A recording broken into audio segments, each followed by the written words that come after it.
Cara aluno, cara aluna, o Príncipe da Paz, estamos de volta com mais uma videoaula. Vamos dar continuidade à nossa aula que a gente estava falando sobre separação de materiais.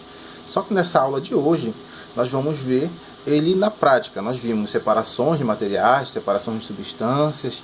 Hoje nós vamos rever como isso pode ser aplicado no nosso dia a dia. Por exemplo, na água, né, na separação das impurezas da água, deixando a água mais potável, né, para consumo próprio, no descarte dessa água depois de consumida, a separação de algumas impurezas dela para poder devolver ela para o meio ambiente. Também vamos ver também sobre os descartes sólidos, que na verdade falando sobre o nosso lixo. Essa aula de hoje você pode estar acompanhando lá no capítulo 3 do seu livro, entre as páginas 17 e as páginas 21, tá ok? Então vamos lá para a aula. Bom, na imagem aí, eu coloquei uma imagem que foi retirada aí do livro de vocês, tá ok? Nessa imagem a gente vai falar sobre as ETAs, tá? ETA significa Estação de Tratamento de Água, ou seja, nessas estações, normalmente quem fornece esses serviços são as companhias de saneamento, tá? Que no caso aqui o nosso é a Cosampa, tá? Essas companhias de saneamento, elas fazem um tratamento de água, elas retiram essa água de um local e fazem esse tratamento para poder enviar essa água até a sua residência de forma que seja potável, ou seja, você pode até beber essa água, na verdade. Então esse processo ele passa da seguinte forma. O primeiro processo, ele retira essa água de uma fonte, pode ser um rio, ou pode ser uma manancial, ou alguma coisa assim do tipo.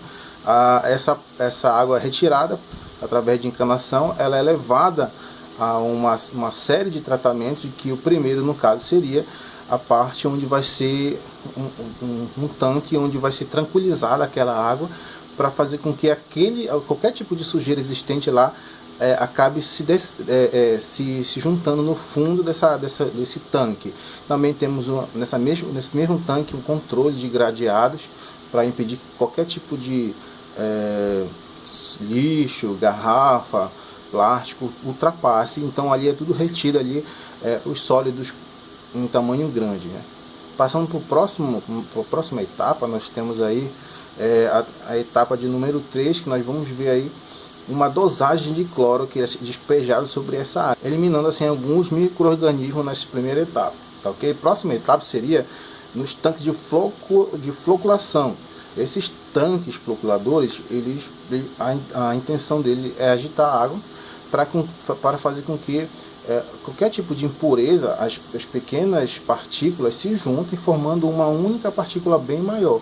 Ou seja, isso vai facilitar na decantação dessas impurezas, fazendo com que a água fique lá em cima e a sujeira maior fique aqui embaixo. Próxima etapa seria, no caso, o tanque de decantação, o decantador. Ou seja, nessa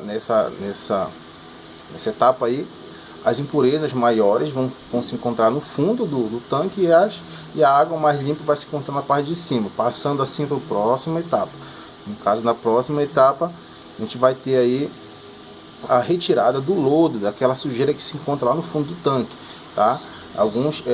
Algumas companhias de saneamento, elas possuem, nesse caso aí, situações diferentes. Algumas eles utilizam uma bomba para retirar esse lodo, outras eles retiram esse lodo de forma natural e ressecam aquele lodo para depois logo seguir enviar para um aterro sanitário. Próxima etapa é a etapa de número 7. Nessa etapa de número 7, o que vai acontecer vai ser uma filtração.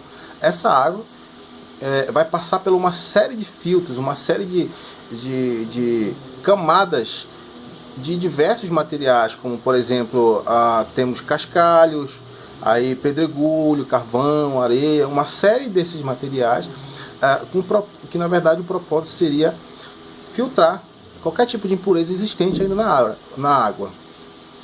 E aí vai passar por essa série de filtros, onde ela vai sair do outro lado de forma mais limpa e pura possível. Na próxima etapa, que é a etapa de número 8, vai ser adicionado, vai ser dosado novamente mais uma dosagem de de cloro, só que aí nesse caso, além do cloro, ele vai ser também adicionado cal e o flúor. O cal ele tem um propósito de diminuir a acidez da água, tá? E o flúor vai ser a prevenção de cáries, tá? O consumo e não dá cárie no dente da pessoa. A próxima etapa seria a etapa de número 9, onde essa água já pronta para consumo, já potável, livre de todas as impurezas e micro-organismos, ela vai ser condicionada numa cisterna ou numa caixa d'água. E de lá ela vai ser distribuída para as residências, para as indústrias e etc. A água que saiu de um rio, ou de uma fonte, ou de um manancial, ela se tornou potável e vai ser direcionada para a sua casa, para a sua residência. Ok? Vamos passar para a próxima, que seria, no caso, as ETEs. O que significa as ETEs? Significa Estação de Tratamento de Esgoto. Nesse caso, a situação acontece ao contrário das ETAs que a gente viu agora há pouco. Nesse caso aqui, eles vão tratar a água que vai ser despejada, que após o seu uso você vai despachar essa água e ela vai ser tratada para ser devolvida novamente para o meio ambiente, de forma que não prejudique o meio ambiente. Na imagem você pode perceber a sequência do procedimento que acontece. Primeiramente, o primeiro processo é a água vai ser captada por redes. Gente, eu peço perdão pelo barulho, porque está uma obra aqui do lado e está um barulhozinho meio esquisito, mas aí não tem problema não, vamos lá. Na imagem seguinte aí, você pode perceber que existe uma série de etapas. A primeira é a água que vai ser despachada, despejada após o seu uso, ou uso das residências, através de banho, lavagem de carro, lavagem de animal, lavagem de louça.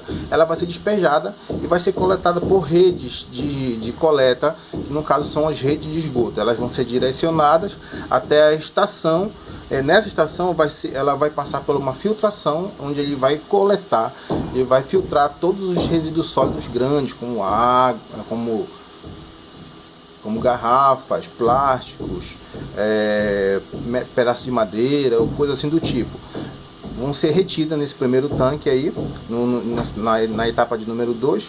E logo depois disso, desse gradeamento, dessa filtração, ele vai passar para a próxima etapa. Vai ter uma tranquilização da água, onde a maior parte da areia vai se sentar vai se encontrar no fundo desse tanque aí, fazendo com que a água fique mais limpa, passando para a próxima etapa, que seria a caixa de decantação, a caixa de areia de decantação. Nessa etapa também vai haver de uma forma bem mais trabalhada, uma decantação aí que a gente viu lá na aula passada, onde aquela areia vai se sentar no fundo do tanque. A próxima etapa, que é a etapa de número 4, vai ver uma decantação primária, onde primeiramente, nesse primeiro tanque de decantação primária, a água vai haver uma sedimentação, onde as partículas vão se acumular no fundo, formando partículas ainda maiores, assim sedimentando no fundo desse tanque, passando para a próxima etapa. A próxima etapa seria, no caso, número 5, que seriam os tanques de aeração. Nesse tanque, aquela água ela vai estar exposta a ar, e ali vai acontecer uma decomposição, onde micro-organismos vão agir e vão decompor o resto de matéria existente ainda naquela água. Nesse processo aí acontece muita formação daquele lodo que tem assim, geralmente em lama, né? Esses aí na verdade são micro-organismos que decompõem a matéria ainda existente naquela água e formam aquela camada grossa de lodo.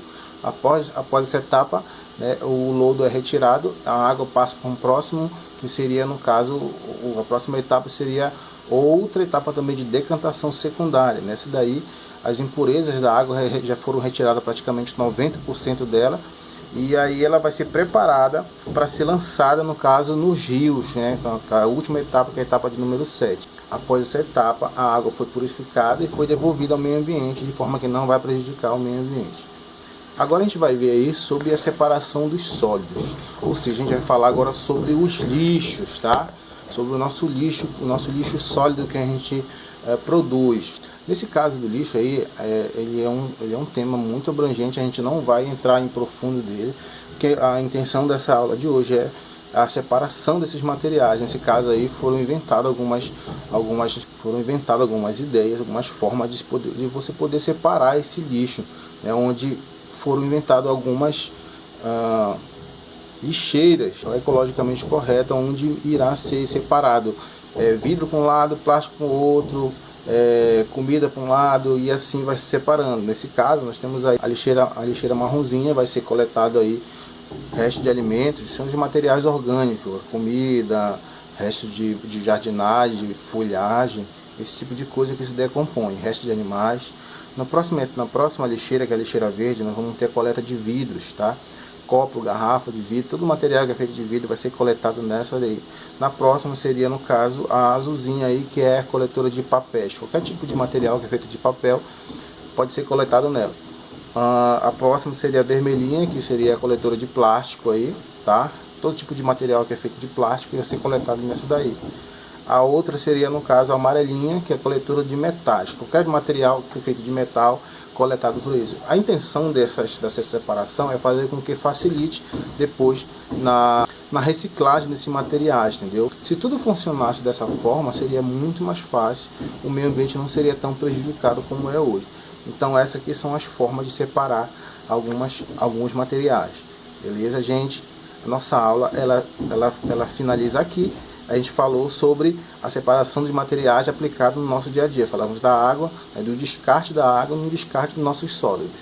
Beleza? Até a próxima aula. Tchau, tchau.